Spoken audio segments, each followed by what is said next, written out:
दोस्तों, हमारे YouTube channel math with Umesh में आपका हार्दिक अभिनंदन वंदन है। जैसा कि हमारे चैनल से ही आपको ज्ञात होता होगा कि मैथ से रिलेटेड ही क्लास चलेगी यहाँ पर, और कॉम्पिटिटिव एग्जाम में आने वाले सभी मैथ के क्वेश्चंस आपको टॉपिक वाइज रिवाइज करवाए जाएंगे। पहले तो आपको समझाया जाएगा, टॉपिक वाइज चैप्टर वाइज सभी सारे चैप्टर क्लियर करवाए जाएंगे। उसके बाद आपको क्वेश्चंस करवाए जाएंगे। ठीक है, तो चलिए देखते हैं कौन कौन से टॉपिक हम करने वाले हैं। नंबर 1, संख्या पद्धति। ठीक है, संख्या पद्धति से जो भी टाइप है, जो भी है, शुरुआत में यही होगा। जब संख्याओं के बारे में ही ज्ञान नहीं होगा हमको, तो हम आगे कैसे बढ़ेंगे। तो सबसे पहले संख्या पद्धति। ठीक है, उसके बाद नंबर 2 पर दशमलव भिन्न। ये सभी आपको हल करवाए जाएंगे। ठीक है, नंबर 3 पर दशमलव भिन्न। संख्या पद्धति में आपको जो घटाना जो भी जैसे भी होगा वो दिखाया जाएगा। फिर दशमलव की भिन्न कैसे हल करेंगे ये बताया जाएगा। नंबर 3 पर आपको बताना है घातांक एवं करणी।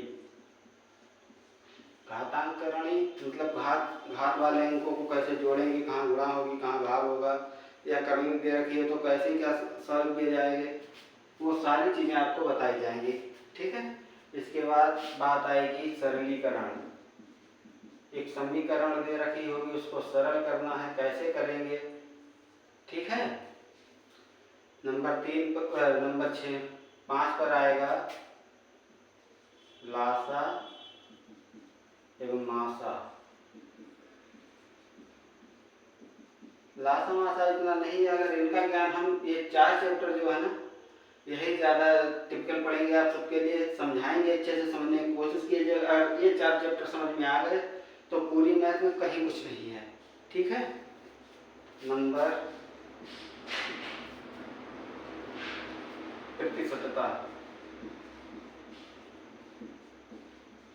ठीक है, इसके बाद प्रतिशतता के बाद आएगा आपका, जब प्रतिशतता याद हो जाएगी हमको 100 में 2%, 4%, ये प्रतिशतता होती है, कैसे निकालना है कैसे नहीं। इसके बाद हमारी बारी आएगी लाभ एवं हानि।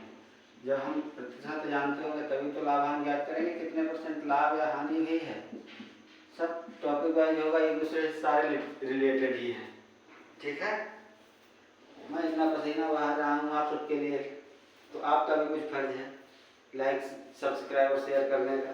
लाइक कीजिए, सब्सक्राइब कीजिए, शेयर कीजिए ज़्यादा से ज़्यादा लोगों को भेजने के लिए, जैसे कि आपके रिलेशन में आपके हित में कोई ऐसा हो जो कॉम्पिटिटिव एग्जाम में आना चाहता हो, कर देना चाहता हो, और उसकी मैथ, रीजनिंग या फिर हिंदी भी चलेगी, लेकिन अभी कुछ टाइम लगेगा, वीक हो, तो वो हमारे चैनल से जुड़ सकता है। कॉम्पिटिटिव एग्जाम में मैथ और रीजनिंग की सारी क्लास होगी, कुछ भी बचकर नहीं जाएगा। बस मुझे कुछ समय चाहिए, इसके लिए आपको चैनल सब्सक्राइब करना पड़ेगा, सपोर्ट करनी पड़ेगी भाई। ठीक है, इसके बाद बारी आएगी लाभ एवं हानि के बाद कुछ छूट दी जाती है। छूट है ना, छूट को ही हम बट्टा कहते हैं, इंग्लिश में डिस्काउंट।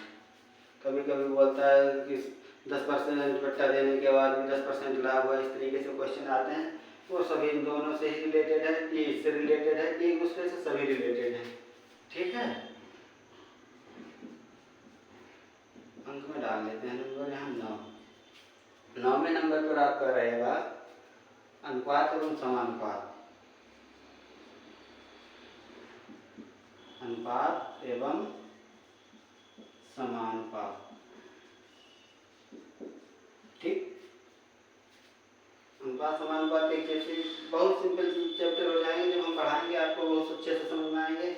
नंबर 10 पर होगा साझेदारी। साझेदारी अनुपात में ही होती है, इसलिए पहले अनुपात दे दिया, बाद में साझेदारी।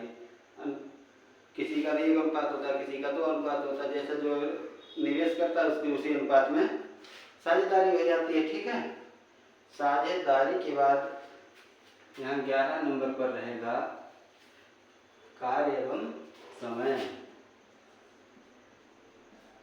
कार्य एवं समय, ठीक है।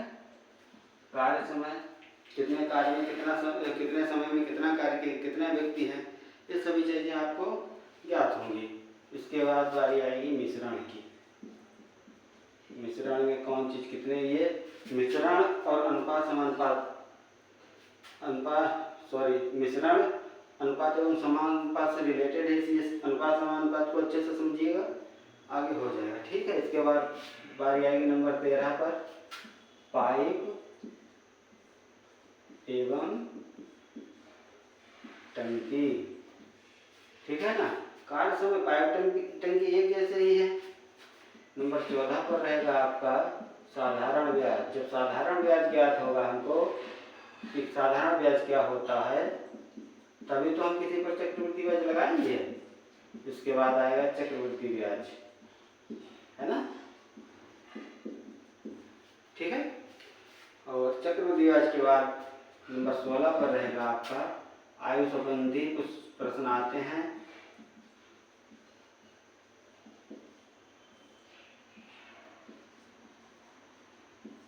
इसकी आयु इतनी है, इसकी आयु इतनी है, 20 साल के बाद इनकी आयु कितनी हो जाएगी, इस तरीके से क्वेश्चन पूछे जाते हैं। आयु संबंधी ये जो चैप्टर है ना, रीजनिंग और मैथ दोनों में है, दोनों से रिलेटेड है, लेकिन कुछ अंतर हो जाता है, ठीक है, ध्यान रखिएगा। नंबर 17 पर आपका होगा औसत। जैसे गाड़ी का एवरेज निकालते हैं, एवरेज मतलब औसत, वैसे ही औसत यहाँ निकलेगा। कितने व्यक्ति इतने दिन में काम करते हैं तो इनका औसत क्या रहेगा, इतनी चीज में इतनी चीजें खरीदी तो इनका औसत क्या रहा, इस तरीके से, ठीक। 18 नंबर पर आपको चाल एवं समय। कार्य एवं समय, चाल एवं समय दोनों में अंतर है। चाल समय एवं दूरी है, चाल समय एवं दूरी, कितनी दूरी कितने समय में तय की, कितनी चाल आएगी, इस तरीके से। इसी से रिलेटेड अगला क्वेश्चन चैप्टर होगा रेलगाड़ी, है ना। इसी से रिलेटेड एक क्वेश्चन चैप्टर होगा नाव एवं नदी, है ना। इसके बाद आएगा आपका क्षेत्रमिति। इसी को हम लिख सकते हैं मेंसुरेशन, ज्यामिति, मेंसुरेशन। इसमें त्रिभुज, आयत, वर्ग, ये सभी चीजें। इसी से रिलेटेड अगला क्वेश्चन चैप्टर होगा आपका आयतन, है ना। क्षेत्रमिति फैली हुई चीज की निकाली जाती है। आयतन किसी चीज के अंदर कोई चीज आ सकती है, उसको आयतन कहते हैं, ठीक है। इन सभी वाइड टॉपिक पर हम आपसे चर्चा करेंगे। इसमें कुछ एक दो चैप्टर छोटे हैं, जैसे एक त्रिकोणमिति वगैरह छोटी है, सारी सब कुछ आपको बताएंगे। बस मुझे आप लोगों के सपोर्ट की ज़रूरत है। जैसा कि अभी मैंने पिछले 4-5 क्लास में आपको रीजनिंग की कैलेंडर और घड़ी से रिलेटेड क्वेश्चन करवा दिए हैं, उसमें कुछ नहीं बचा है, जो भी था उन क्लासों में ही करवा दिया है। घड़ी में जैसे 3 टाइप के क्वेश्चन होते हैं, एक तो कोण ज्ञात करना, दूसरा होता है दर्पण में, मतलब घड़ी लगी है दीवार पर, शीशे में देखने में क्या दिखाई देगा, तीसरा था टाइप, एक घड़ी लगी है जल प्रतिबिंब, एक घड़ी लगी है जल में क्या दिखाई देगा। ये 3 तरीके के सवाल थे, तीनों ही मैंने बताए थे। कैलेंडर में दिन ज्ञात करना, कैसे हम ज्ञात करेंगे, 2-3 टाइप थे। एक तो डायरेक्ट दिन डेट दे रखी थी कि इतने तारीख को, इतने महीने को, इतने सन को कौन सा दिन होगा। एक में एक डेट दे रखी थी, उसका दिन दे रखा था, दूसरी का ज्ञात करना था, इस तरीके से। या फिर कुछ दिन का अंतर था, वो मैंने सारे बता दिए थे। कैलेंडर में 7 सप्ताह 7 दिन का होता है, उसका बहुत बड़ा महत्व है, यही सब ज्ञात करना है। ऐसे ही हम, जैसे मैंने कैलेंडर समझाया, मेरी पिछली वीडियो देखिए जाकर, ठीक है, वैसे ही समझ में आ जाएगा। ऐसे ही हम ये सारे क्लास में बताएंगे। और सभी के ये तो चैप्टर हैं, इनमें कई टाइप हैं, कोशिश करेंगे ज़्यादा से ज़्यादा बताने की। ज़्यादा लंबी वीडियो अच्छी नहीं होती, और मैथ में 10-15 मिनट की वीडियो में कुछ एहसास नहीं होता, इसलिए ये मत सोचिएगा इतनी लंबी वीडियो में क्या क्या होगा क्या नहीं होगा, मैं कोशिश करूँगा आपको अच्छे से समझाने की। ठीक है, आज के लिए इतना है, इंट्रोडक्शन देना था।